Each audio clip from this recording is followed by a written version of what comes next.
Hey YouTube, Flippin' here. Welcome to Flipside Gaming. So, patch 2.0 was dropped a couple days ago, and Destiny received a very big facelift. I can definitely say that overall, with the extra features and streamlining of the older systems, I'm actually very impressed. I'm not only referring to the massive expansion of the vault space, but the fact that most of my inventory can be moved to the various kiosks that are scattered throughout the tower, helping to, relieve some of my inventory of those extra shaders and emblems that we don't really care too much about. In terms of the story missions, everything has been converted into a quest system, which can be visually tracked and gives the player a more immersive experience throughout the game. Currently, with my level 34 Warlock, I already had completed every single story mission that Destiny had to offer. So, if veteran players like myself still want to experience the revamped story quest lines, we can actually check out the abandoned quest terminal on the right of the Vanguard, picking up what was left off long ago.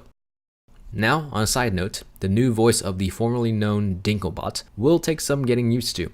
Not saying that Nolan North is a bad choice, but could just be the lines of old Destiny. Hopefully, it'll grow on me once the Taken King comes out with the new dialogue. Moving on to weapons, players now have a new way to obtain them through the gunsmith.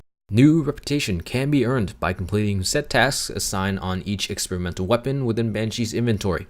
Don't worry, we won't have to waste any glimmer buying the weapon since they are free to obtain and re-equip even after being dismantled. In terms of the Foundry weapon orders that we do see below, they can only be placed once the Taken King does launch. Also, not to forget, players must reach rank 1 in order to be eligible to place said Foundry orders. Ultimately, I am very excited for the new Foundry weapons coming to Destiny, so I hope my vault space can keep up. Along with all the necessary changes to the player UI and tower features, the new game mode Rift is a very refreshing addition to the PvP playlist. Reason being, although Rift is very cool and all, there is still an issue where the spawns do not properly flip due to the game mode, so teams can easily get spawn trapped and be mercied out of the match. Hopefully there will be a fix that does help manage the spawn switching a little bit better, and hopefully that patch will be applied by the time the Taken King does come out. For weapons in PvP, auto, pulse, and scout rifles are rampant. Seldom do I see a hand cannon in PvP, especially since they got a massive nerf to their range, damage, and overall increase to their damage drop-off. However, I do see a random thorn or last word every once in a while, but all in all, I'm happy to see some variety come back to PvP, and it's fun to see the new hard light. It's fun to see the new necrochasm that is now in PvP. Now, despite the drastic change to the primary weapon meta, shotguns are still very effective in PvP, but not to the same level that they were before the patch with their ridiculous range. Range overall has been decreased by a little bit, and by a little bit, I really do mean a little bit. They are still effective at a fairly decent range. However, from what I've been playing, I haven't been getting killed from shotguns as much as I've used to. This is also due to the nerf in Blink. How is it nerfed? Well, the blink animation is now easier to track, and the time it takes for a player to ready their weapon and fire it has been increased.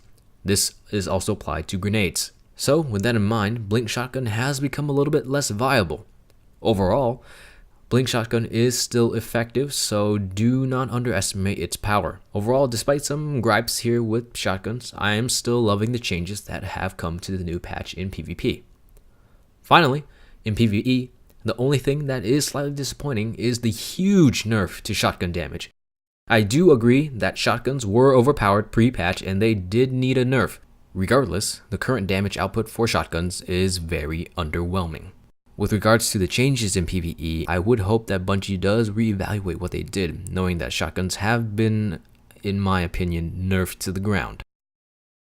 Well, patch 2.0 has done Destiny the justice it's deserved with very impressive UI changes and weapon balances, despite some gripes here and there in both PvP and PvE aspects.